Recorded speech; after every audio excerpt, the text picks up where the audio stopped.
So guys, I would start this session by talking about what is an instance. We would understand what is AWS EC2 service, which is core for understanding instances in AWS. Then we would talk about different types of EC2 instances.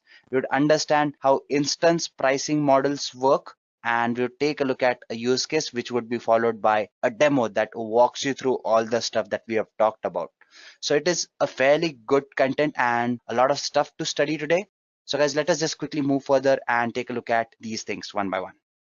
So first and foremost, guys, we would be talking about an instance. So when you talk about an instance, we have this definition here. Let's try and understand what does this definition has to say first, and then probably I would throw in some light on that.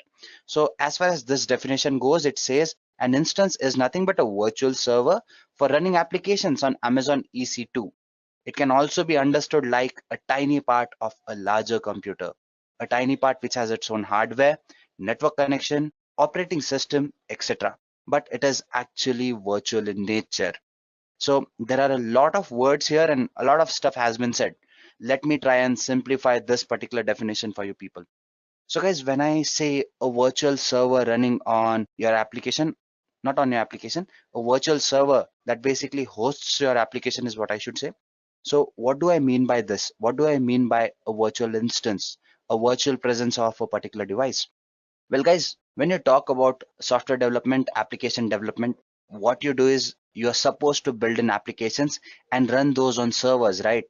But at times there are a lot of constraints like the space that you use, the resources that you want to use. Say, for example, certain applications run on Windows, certain run on Mac OS, and certain run on your Ubuntu OS, right? So in that case, I cannot always go ahead and have different systems, run different operating systems on them, and then run my applications on top of that, right? Because it is time consuming, exhaustive, and also consumes a lot of money that you invest into it. So what is the solution for that? What if I could have a single device and on top of which I could create virtual compartments in which I could store my data differently, store my applications, run my applications differently?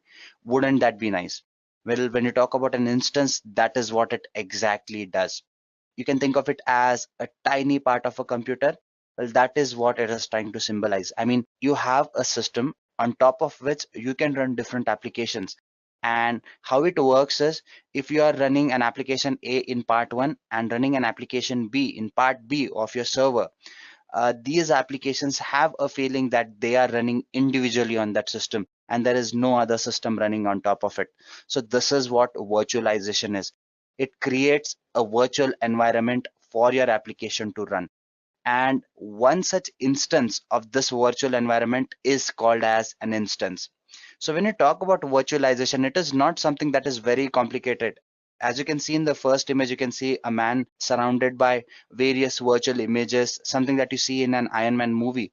When you talk about virtualization, it is very simple.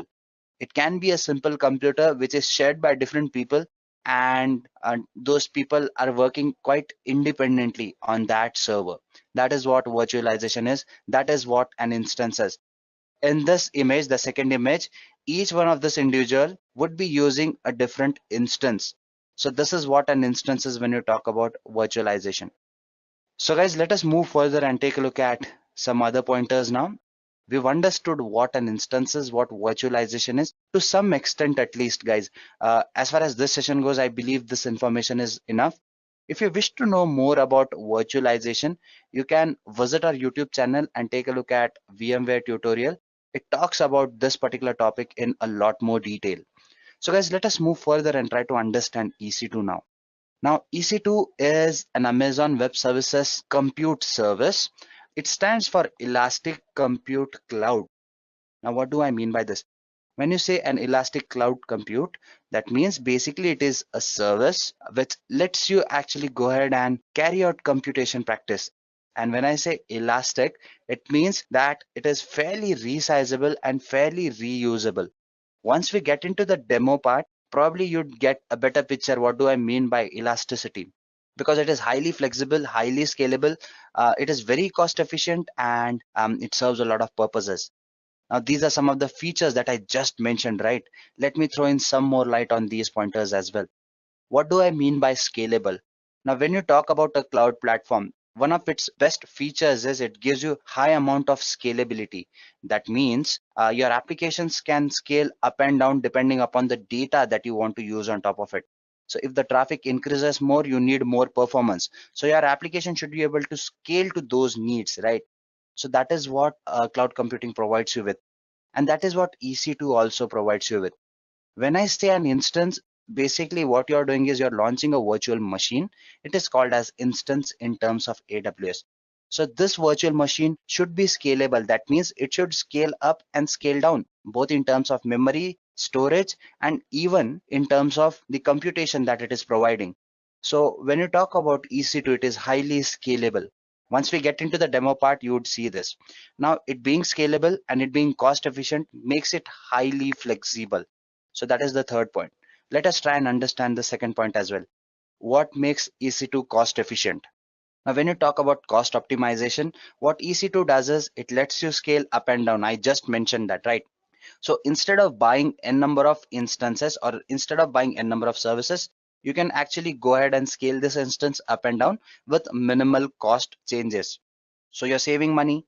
Plus, apart from that, there are burstable instances. There are various pricing models that EC2 boasts of, using which you can actually save a lot of money. As we move further, we'll be talking about those models as well. So meanwhile, just bear with me. So EC2, well, it is a service which is a computation service and it takes care of following pointers. I mean, it is easily resizable, it is cost efficient, it is highly scalable, and all these features make it highly flexible as well. So guys, let us move further and take a look at some other pointers as well. So what are the types of instances? Now, when you talk about EC2, it is one of the oldest AWS services. So if you talk about the type of instances that are there in the market, well, there are quite a few types of instances that you can deal with. And these are some of the popular ones. Again, once I move into the demo part, I would maybe talk about other instances, but to keep it simple, basically these instances, they have different families. I mean, you have the T series, you have the M series, the C series. Well, basically these series consist of different kind of instances that serve different purposes. To simplify this process, what AWS has done is it has gone ahead and categorized these instances into following types. The first one is your general purpose instance. Now, it is basically suited for applications that require a balance of performance and cost. That means places where you require quick responses, but it is still cost effective. I mean, say for example, the example shown here, email response systems. Now, you require a quick response and there will be n number of responses or n number of emails that would pop in, but you do not want to pay a lot of money for this kind of service. So in this case, you need cost optimization as well, and you need a quick response as well. So this is where your general purpose instances come into picture. Next on this list, you have your compute instance. Now, what are compute instances? These are for applications that require a lot of processing. Now, when you say computation, they have better computation power. That means if there is a lot of data that need quicker computation power, you can use these kind of instances. What is an example? You have your analyzing streaming data. Now, if you know what streaming data is, it is the data that continuously flows in and flows out. That means you are streaming that data. Say, for example, this session, it is being streamed, right? I mean, the information or whatever is happening here, it is going live. So in order to process this kind of data, you need systems that give you good computation power, which are very active and very good in nature. So when you talk about compute instances, they provide you with these kind of services. And that is why if you are dealing with streaming data, if you wish to analyze this kind of data, you can definitely go for compute instances. So next on this list, we have memory instances. Now, what are these instances for? Now, these are the instances that are required for applications that require more memory, or in better terms, more RAM, right? Random access memory. So these are for applications that require good computation power, again, like the previous one. But when you talk about RAM, it is something that resides in your local system, right? So you need instances which have good memory capacity. And what kind of application it serves? Well, you can think of applications that need multitasking, multiprocessing.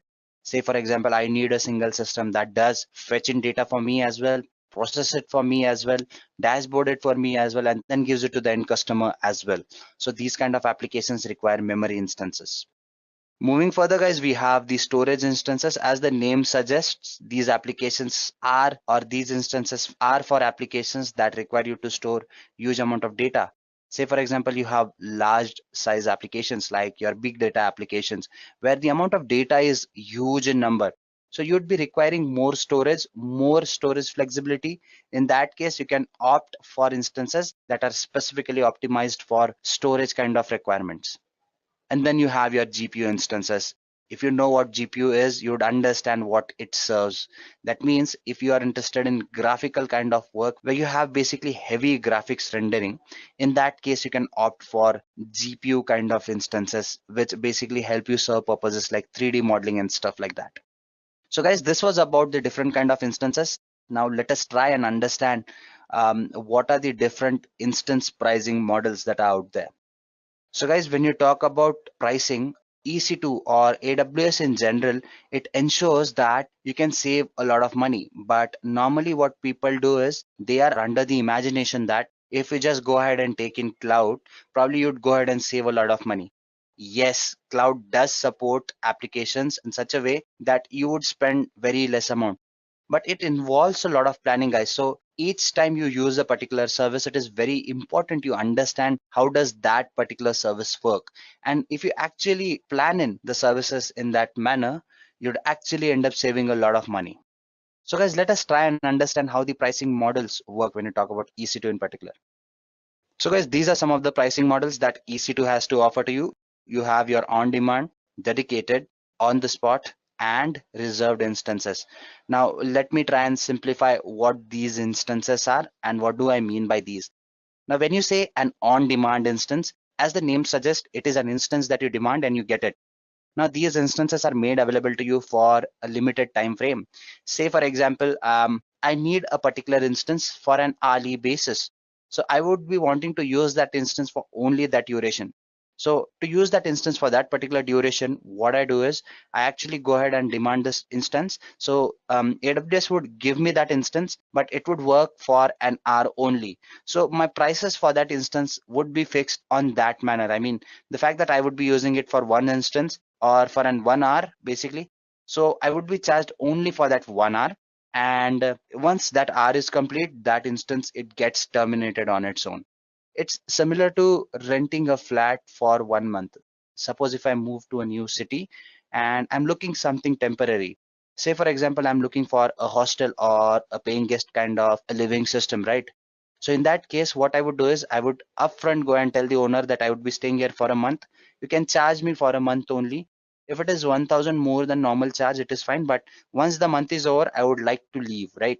So that kind of service or that kind of instance demand is called as on-demand instances, basically. Dedicated, now guys, these instances are kind of given to a particular organization so that their security is defined better than other. Say for example, if I need to protect my data, I need my data to be privatized. Now understand this thing, AWS or the other cloud platforms are highly secure. Your data is secure no matter whether they are on dedicated instance or not. But what happens is you normally share your space with someone else, data remains private. But there are companies that deal with highly confidential data, and in that case they want that extra assurance as in, okay, I am using a space which is not shared by anyone. So in that case, you have dedicated instances which basically serve your needs like high security and basically an isolation from the other vendors as well. So that is what dedicated instances do. They are costlier, but yeah, they give you that isolation on spot. Now, guys, when I say an on-spot instance, it is like bidding. Say, for example, I am buying a particular share. So I have a particular budget, right? So I might have a budget of $300. So what I do is I go ahead and buy that share, and I set in a cap as in, okay, to the max I can bid for $300 for this share. So if the price goes above $300, I'm not taking that share, right? So if there is a particular instance, you can bid for that instance as in, okay, this is the maximum price that I pay for this instance. So if that instance is available at that price, it is given to you. And if after a particular duration, the price of this instance can change, so it is available to you for a limited period of time. So if you are dealing with data that is volatile and you want to work on that data in real time, so you can opt for this instance. because after a while the price of this instance might change and this instance might be terminated and you might not be able to use it for a longer while. But the thing it does is it is available to you at a cheaper price and at a pricing bid that you put on it. So that is why it is more affordable. But again, it is good for volatile data only. Finally, you have the reserved instance. It is like renting an apartment on a lease for a longer period, right? I mean, suppose if I'm getting a flat on an agreemental basis where I sign an agreement for a year, that means I am reserving this flat for one complete year, right? So nobody else can come and say that, okay, you have to vacate this flat, right? So that is one benefit. And the other thing is you have a fixed set of rent. So if you're taking something for a longer duration, there's a chance that you might end up paying lesser money for that as well. Now, what happens here is when you talk about it from the instance perspective, suppose you know that you would be needing this much configuration for this duration, you can rent that particular instance for that duration and probably you end up saving a lot of money. Now, when you talk about AWS, it gives you flexibility where you can actually go ahead and upscale, downscale your instances to your needs. You can kind of terminate stuff and move to the next stuff. But if you are certain about certain things, as in, okay, I have to use this no matter what happens for a longer duration, in that case, you can opt for reserved kind of instances, and those are more affordable to you. So, guys, these were different types of instances based on the pricing that is there. Now we've talked about general clusterization of instances like the general purpose, the GPU, that was based on their functioning, right? Then we learned about their pricing models as well. Now there is one more type that we need to understand, or one more classification that we need to understand. Let us try and take a look at those as well. So we are classifying instances based on their general functioning. Now what do I mean by this? Well, these are the types. Let us take a look at those one by one first. So when I say burstable instance, we've talked about general purpose instances, right? So what happens is there is a category of general purpose instances which start with a base utilization power available to you. That means if you want to utilize your CPU for a certain amount, burstable instances are good here. Let me throw in some more light as in what am I talking about exactly. Suppose I need a CPU utilization of 20% and I know that. So I can go for burstable instances. What they do is they start with a functioning of 20%. But in case if I'm dealing with data that is not constant, that might change with time. Say for example, if my website experiences more traffic, so I might need more performance, right? So in that case, what burstable instances do is they burst out of their current performance to 100% CPU utilization so that you can get more performance. Now, what happens here is you are charged a particular amount for these instances, and you have certain credits for which you can use the burstable performance.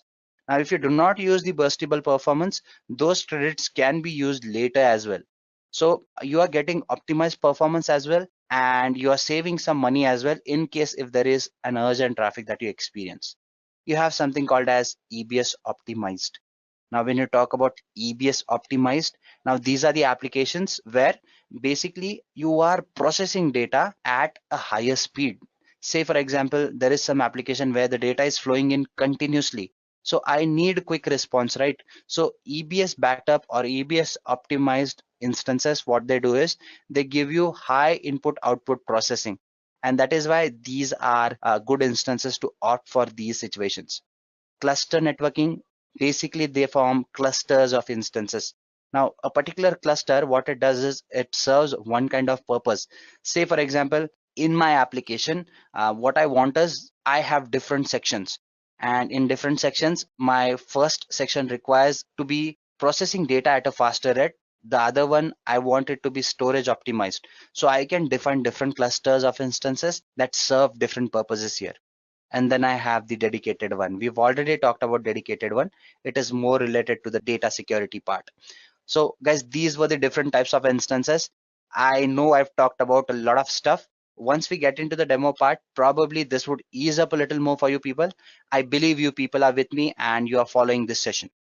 So guys, now let us move further and take a look at the use case so that we can just move further and take a look at the demo part as well. For this use case, I've considered Edureka itself. Let us try and understand what could be the possible problems that can be solved by using these instances. Now imagine that if Edureka used AWS as their cloud partner and they used TC2 service. So what kind of problems could be solved by these instances that we just talked about? Suppose we have the first problem where you have to analyze the data of the customer. So what kind of application would you use? Can you guess that for me? I won't be looking at your answers. Let me just quickly go ahead and give you other examples as well so that we can discuss these one by one. Suppose you also have an auto response email system. Now compare these two and let me know which one would you believe would be served better by these instances that we've just talked about. So when you talk about the performance here, guys, when you talk about analysis of data, for the customer's data, it is never constant, right? At times the data is huge, at times it is less. So in this case, I would need burstable performance. So my general purpose burstable performance instances would serve me better, right? Auto response email system, I need quick response, but I do not want to invest a lot of money. EBS optimized instances with IOPS would help me better. Search engine and browsing, I believe it is fairly clear. I'm talking about browsing and search engine, two different things I want to do. I would be opting for clustered network instances, right? And confidential data, well, I would be opting for the dedicated instances here. So guys, this was a very simple use case. So let us move into the demo part and try and understand EC2 a little more, shall we? So guys, what I've done is I've gone ahead and I've signed into my AWS management console. Please forgive me guys, I have a lot of cold today and that is why my voice is little jiggly and echoing. So I hope you people are not offended by that. Moving further guys, this is the AWS management console. You can sign into AWS free tier account and probably avail these services. You can practice a lot of stuff by signing into your free tier account. How do you do that? Just go ahead and look for AWS free tier and sign in with your credit card or debit card. You won't be charged. You have these services for free for one complete year and you can practice most of the services that are there. There is some free tier limit on these services. So check the upper cap as in what those limits are so that you don't get charged. So guys, this is how the console looks like. We are going to go ahead and learn about EC2 here. That is the instance service in AWS. So let's search for EC2 and you would be redirected to this page guys. Now when you talk about EC2, there are a lot of things that you can do. You have Amazon Marketplace where you have AMIs. I will tell you what AMIs are, do not worry. You can just go ahead and launch your instances. You can attach volume to it, you can detach volume storage from these instances. And when I say AMIs, those are Amazon machine images. That means once you create an instance, you can create an image of that instance as well. That means a template of that instance as well. Suppose you have certain applications running on top of that instance, certain specific settings that you've done for those instance, and you do not want to do those settings again and again, you can create images of that instances as well. So let us see what all we can do with these instances. So let us first launch an instance. So guys, once you click on that launch instance button, you would be given n number of options to choose from. You can launch Linux instances, Ubuntu instances, Windows instances, and you can choose the EBS backed up, non-EBS backed up. So there are a lot of choices when you actually go ahead and launch these instances. You can see there's Ubuntu, Red Hat, Microsoft Windows, and there are specific instances specialized in deep learning, some of our server specification. You can see that there are quite a few instances, but ensure that if you are practicing, choose the free tier eligible one. For now, I'm going to go ahead and launch a simple Windows instance. Let's not get into the Ubuntu one because it requires a partition to sign in for that. So let us not do that. So guys, once you click on launch an instance, you can see that you are redirected to this page. Now, if you take a look at the information here, it talks a lot. Now, this instance is general purpose. We've discussed the other families, right? This is one. This one is T2 micro. There are T2, T3 micro and medium and bigger instances as well. The sizes vary, guys. The T2 micro one is free tier eligible. You have T2 nano, you have small, right? So you have medium and other large instances as well. So when you say a micro one, it has one vCPU and 1 GB of memory. Instant storage, it is EBS backed up. And what kind of network performance it gives you? Low to moderate. So I would say configure further. These are some configuration details, what network it is following, what subnet ID it is following. That means it falls under the cloud network, guys. That means your cloud would have a network, and under that network lies your instance, so that its access policies, security policies can be managed. So let it be basic for now. Let us move further. Storage. Now, guys, this is the storage. It is your root storage and 30 GB of space. You can change it if you want, say 100, but let us stick to 30 for now. And guys, you can see these are the types. You have your general purpose, you have your provisioned, magnetic. Now there is one more type of instance, guys, that is HDD kind of an instance. But guys, when you talk about root storage, you cannot attach HDD to it, right? Because root storage is something that is constant. If you wish to have HDD kind of storage, it has to be attached secondary. So if I add new volume here, you can see, and if I search for this, now it gives me an option of cold HDD, right? So that is what, guys, I mean, in order to have this kind of HDD kind of a volume, you need to use secondary storage for it. So let us cancel this for now and just go ahead and say next.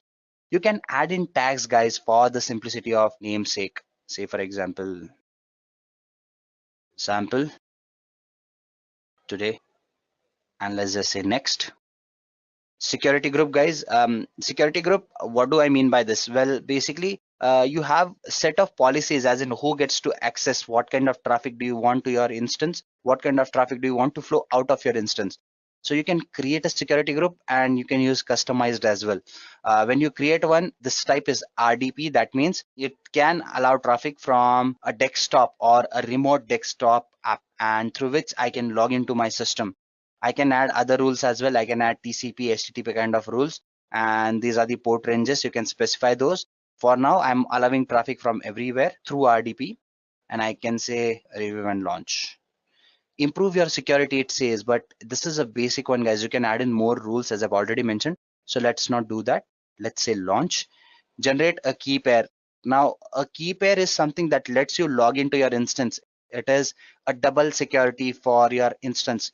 You do not want your instance to be left insecure, right? So in that case, you need to generate a key pair. You can use an existing one, or you can create a new one as well. So let's just say that I want to create a new key pair. So I say create, and let us say Vishal 34121, and let's just say download. So guys, once you download this instance, what you do is Control X, cut it from here, and I'm gonna go ahead and paste this instance to the desktop, guys. And let's just say paste. Here it is. So the reason I'm doing this is because basically we would be needing this thing, guys. If you lose this key, there is no other way to access your instance. So make sure you keep it safe. And I say launch. So guys, now this process, it takes a minute or two to go ahead and launch our instance. So meanwhile, you'd have to bear with me.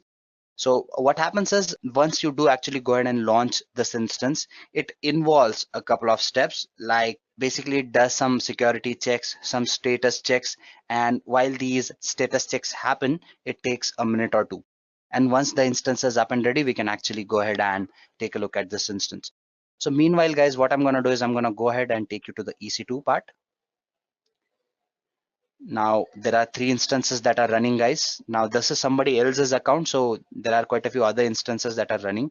You can see that there must be some instance here which basically is initializing. So this is the one that we are going to use.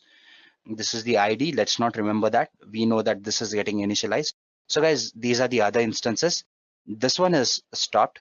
Let us take a look at this instance as well to understand as in what happens. So guys, these are the options that I have, right? So you can actually go ahead and get the password. You can create a template for your instance. What you can also do is you can start, stop. Now this instance is already stopped, so you do not have these options, that is stop, hibernate, and reboot. You can start this instance and probably you can go ahead and do that.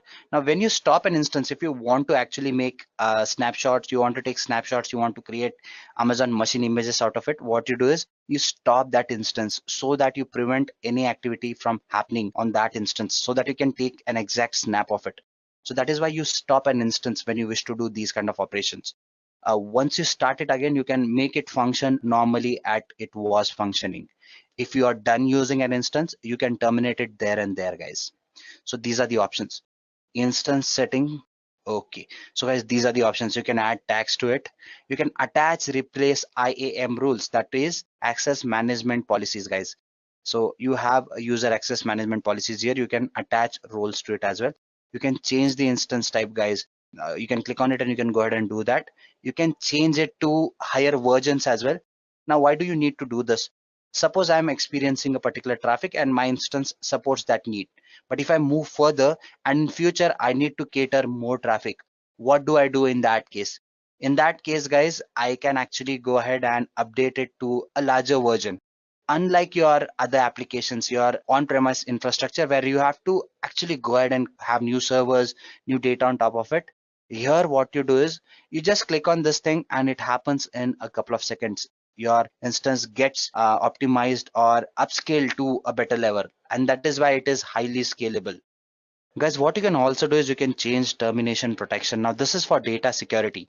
Suppose if I am using a particular instance and in that case, I accidentally delete it, my data would be lost, right? So what this thing does is it changes or turns my termination protection on. That means if I have to delete this instance, I have to get into the instance, I have to change the policy and then delete it. I mean, I cannot delete it unknowingly, right? So that is why this service helps. Now, while talking about these things, guys, our instance is up and ready. Let us just launch it. I say connect, and it says download remote desktop file, the RDP path that I talked about, right? And I need to get in my password as well, guys, to log in. How do I do that? I click here. I choose the file. For that, I'm gonna go to the desktop. I'm gonna scroll down. There is a file called as Vishal. I open it and I decrypt it. And there you go, guys. My password is here. I can just copy it. So if this is copied, I can launch this remote desktop file. It would ask me for the password. I would say take this and okay. Do you want to log in unsecurely? Yes. And guys, a Windows instance would be launched. It is just like your Windows operating system, but it is running on my existing system, guys. There you can see personalized settings. It is setting up personalized setting for me, and in half a minute or maybe in 10 seconds, my Windows app would be up and running. So just like my Windows device, I have one more Windows device. So I can do something in this device and something else in my normal Windows device as well, guys. So this is what your instance does. It basically creates an instance, a virtual machine for you to work on. I believe by now you've understood what a virtual machine is. So guys, we are done with this part. So let us just close it for now. Let us see if there is anything else that we need to talk about. Now, if I come back here, I've mentioned that you can take snapshots, right? So these are AMIs. What AMI is, it is an image basically. So I can actually go ahead and launch an AMI for an instance that I already have. I can create an image of it. There is a volume here. So my instances are EBS backed up, right? So there is a block storage attached to it. Can I add another storage to it? Yes, I can remove the previous storage and attach a different storage to it. Say for example, this is the storage that I have with me. If I click on it and I go into actions, I can create a snapshot out of it. Once I create a snapshot out of it, I can attach it to the existing instance. So we just launched an instance, right? So if I want to replace the volume that is already attached to it, what I do is I actually go ahead and detach the volume that is already attached. So I would be stopping my instance first. Once I stop the instance, I can come to the volume.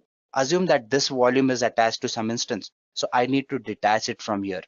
And the snapshot that I've already created, or if I have created one, I can select that and I can attach that to the existing instance. All I have to do is I have to go ahead and create an image here. Once I create an image, it would ask me what can I do with it. It would ask me to actually go ahead and give in the region in which the instance was created. Now, my instance that I just used was created in a particular region. I'm working in Ohio region for now. What do I mean by these regions? Well, basically what happens is AWS has different data centers in different regions of the world. So you can choose the region that is convenient to you, that suits your business needs, right? So I can create instances in those particular regions. So if my instance was in particular region, I need to create a snapshot in that region and then attach that snapshot or that volume to my instance. So guys, I believe by now you've understood a lot of things. You've understood what instances are, how to launch those, how to create those, and how to make those work. So as far as this session goes, guys, I wanted to talk about these pointers. One more important point that I would like to mention here is make sure that you terminate your instances so that to avoid any charges if there are any. Now, this being a free tier account, I don't think there would be a lot of charges, but still I would request you to actually go ahead and terminate the instances even if they don't charge you a lot, because that is a good practice, because there are certain services that might charge you a lot more, guys. So I'm gonna terminate my instances, the ones that I have created today. So let's just say terminate.